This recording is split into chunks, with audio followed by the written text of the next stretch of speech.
voilà maa ngi tudd Moustapha Cissokho donc nekk responsable politique bu Parcelles Assainies fii donc ñëw tey ci turu son excellence le président Amadou Ba donc pour représenter ko fii ci Waxab Sène yi nga xam ne tey le premier ministre Amadou Ba war na fi ñëw mais am ngant vraiment am ngant nekk ci liggéey réew mi donc mu ne ma dama vraiment nga représentel ma ci Waxab vraiment nga nuyul ma ko santal ma ko ne ko man mii ma waroon def déplacement mais comme voilà moom mooy le chef du gouvernement donc aujourd'hui mu am empêchement pour ñëw fii mais wax dëgg fa yàlla li ñu fi bu ma fi ñëwee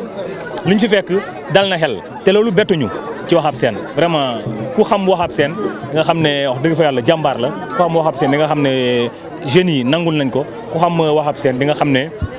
ku bëgg Amadou Ba la ku fonk Amadou Ba la te Amadou Ba aussi ku fonk Waxab la ku bëgg Waxab la donc moo tax encore une fois bi ñu fi ñëwee aussi message bi ñu fi lancé mooy lan tey man li ma jàpp mooy Parcelles Assainies amul parti politique donc Parcelles Assainies tey li ma jàpp mooy suñu doom la ñu sagal président Macky Sall la sagal ñu tànnal ñu suñu doom bu tudd Amadou Ba pour mu nekk candidat de la coalition Benno Bokk Yaakaar donc tey dama jàpp ne Parcelles Assainies waxatuma sa parti politique mais képp kuy ndaw kuy mag góor ak jigéen ñëpp le 25 février incha allahu rabi dañoo war a sàndil carte Amadou Ba pour que ñu mun a xam ne waa Parcelles Assainies dañoo bëgg seen doom waa Parcelles Assainies desuñu ci ginnaaw donc encore une fois message boobu laay lancé à la jeunesse des Parcelles Assainies surtout à la jeunesse des Parcelles Assainies ñu xam ne président de la république du yëfu caaxaan ku ko weddi demal Fatick comme ni ma ko waxee léegi nii 20 ans ci ginnaaw ak Fatick ni mu mel tey bokkul donc Parcelles Assainies dañ ñoo sas donc maa ngi ñaan jeunes yi yëpp au soir du 25 février ñu ne Parcelles am nañ plus de 100% sax aux Parcelles Assainies Amadou Ba gagné donc te gëm naa ne incha allahu rabi ku mel ni Waxab ku mel ni ñeneen ñu ngi ciy liggéey pour que loolu mën a am donc encore une fois maa ngi gërëm Waxab j'ai vu aussi gis naa aussi la très forte mobilisation bi nga xam ne def na ko fi donc loolu comme ni ma ko waxee léegi nii bettuma Waxab moo mel noonu dimension moo mel noonu mais encore une fois fu may revenir encore mooy na ndaw ñi ak jigéen ñi votel le premier ministre Amadou Ba parce que mooy suñu papa mooy suñu nijaay mooy suñu mag moo dëkk Parcelles Assainies fii donc waa Ndakaaru am nañ candidat bu tudd Amadou Ba mais au-delà même de Dakar waa Sénégal ku nekk tey Sénégal mën nga gis sa bopp ci Amadou Ba ndax dalom ndax yarom ndax leadership am donc encore une fois ñu ngi ñaan ñëpp jàmm Sénégal surtout parce que Amadou Ba chaque fois loolu lay woote jàmm Sénégal te jàmm boobu man gëm naa ne mu ngi ci loxo Amadou Ba. C'est bon. Benn question rek. Je me présente, je suis le président Abdoul Wahab Sène, coordonnateur du mouvement Air Pur. Voilà, nous étions en réunion. Dans la réalité, nous attendions le déplacement du Premier ministre candidat, notre grand frère Amadou Ba. Il y a eu empêchement et c'est normal. Des fois, il y a le devoir, on est républicain. Il nous a appelé, il nous a envoyé l'ami, le frère Cissokho pour venir vraiment le représenter. Donc c'était juste ça, c'était juste une visite de courtoisie et on en a profité pour discuter, parler avec la jeunesse qui était là, les femmes qui étaient là, par rapport aux échéances qui viennent. les présidentielles de 2024. Cette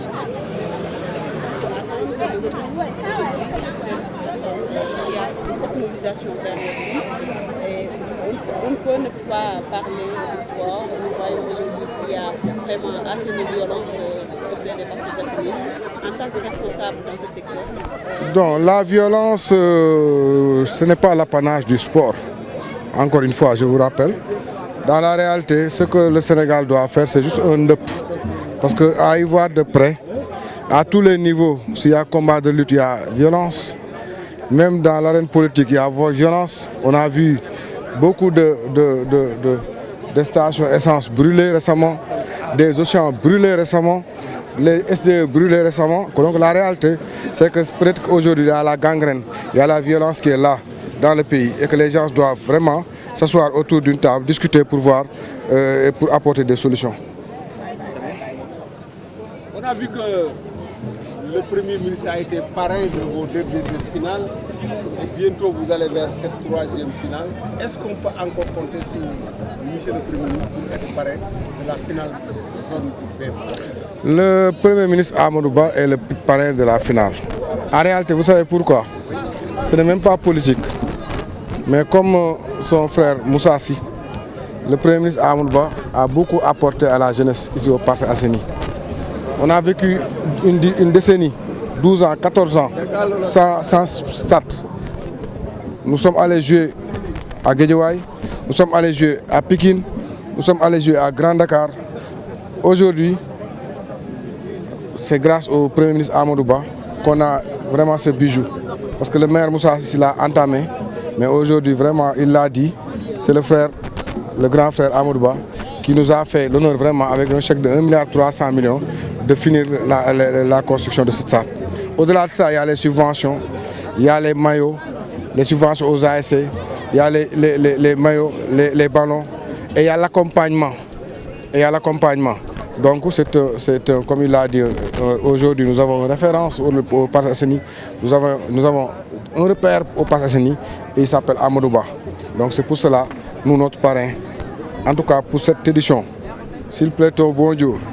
et que si les gens nous laissent terminer, ça va être Amadou Ba.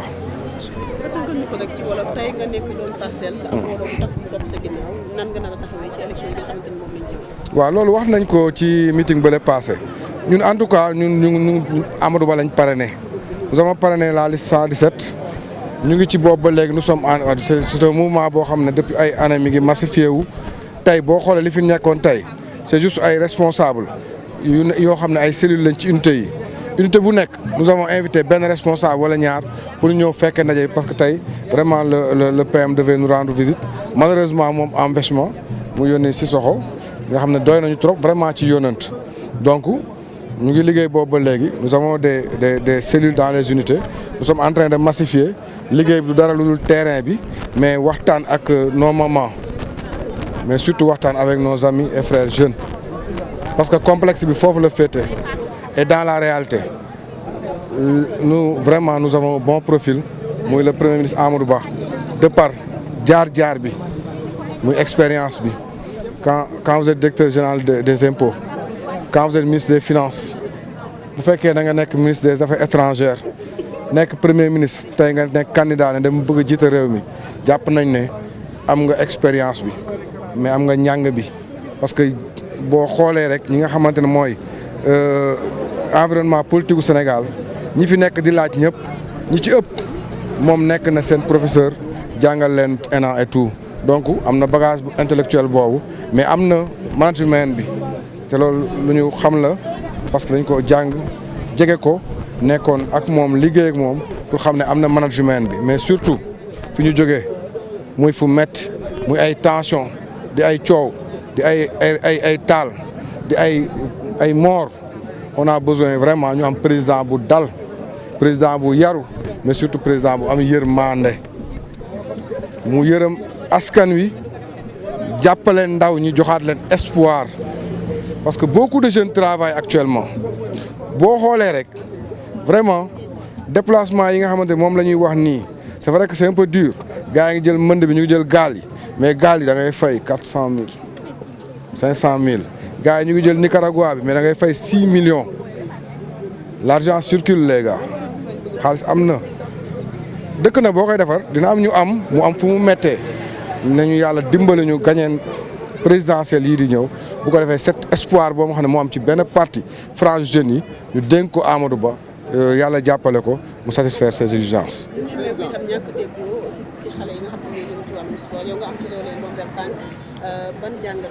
ñàkk négo ci xale yi nga xam ne yëngu ci sport. waaw loolu dama lay wax ne mooy li nga doon wax ci violence bi léegi rek may wax ne est-ce que du mbóot boo xamante ne dafa laal Sénégal yëpp est-ce que du lu ñu war a régler parce que ci domaine boo gis rek violence bi dugg na fa. sport bi nga wax c'est vrai day am violence mais retenez-vous ORCAV day organiser boo xoolee Sénégal yëpp ñaata match la ORCAV di organiser par journée. boo jëlee fii mu am 2 matchs 3 matchs nga dem Amadou Barry mu am 2 matchs 3 matchs nga dem Pikine mu am 2 matchs 3 matchs nga def ko Sénégal yëpp da ngay daw dans les 3000 5000 wala 15000 wala 10 000 matchs par rencontre par journée. mais boo dawalee presque 1 mois 2 mois 3 mois mu am benn stade bu tàkk kenn du ne ñun vraiment violence dañoo ànd ci loolu mais dañuy xoolaat rek xool nu ñu koy régler mais daal bu ñu xoolee ci làmb ji violence baa ngi fa. ci politique bi violence baa ngi fa ñu ngi taal fi ay station essence ñu ngi taal fi ay Auchan ñu ngi taal fi ay BRT donc violence bi dafa ba boo duggee ci biir sax réseaux sociaux yi nga dugg ci biir WhatsApp bi da ngay gis gars yi nit ki day lay xool waxal la lu ñaaw te du tiit violence verbale la donc est-ce que duñu def ndëpp Sénégal ñëpp toog ministres yi ñëw sëriñ si ñëw sportifs yi ñëw les psychologues ñëw. ñi nga xam ne ñoo jàng social ñëw ñu toog ñu waxtaan xool lan moo xew Sénégal parce que tu as raison violence boobu am na ci réew mi mais c'est à beaucoup de niveaux te doy na waar lu ñu war a lijjanti la. Mais président, tout à l'heure en prélude de cette finale que vous préparez, vous avez dit dans vos propos si les gens vous laissent travailler, vous faites allusion à qui, président? Moi, je fais allusion à cette violence. xam nga élection lañ jëm muy 2024 mu championnat bi ñuy organiser ren mooy championnat bi gën a métti ci championnat yi ñu mës organiser parce que championnat la boo xam ne ñu ngi jëm élection dans 1 mois donc lu nekk mën na laxasu ci biir donc boo koy jub da ngay ñaan yàlla rek yàlla dimbali la ba nga àggale ci jàmm ak salaam loolu la ñuy ñaan yàlla di woo Parcelles Assainies yëpp toute la jeunesse mais tous les acteurs muy xam mairie bi moo xam muy sous-préfecture moo xam muy journalistes yi moo xam muy supporters yi mais ñëpp ak zone surtout ñëpp jàpp ñaan yàlla liggéey ci pour ñu eggali sunu championnat sans violence. Merci beaucoup.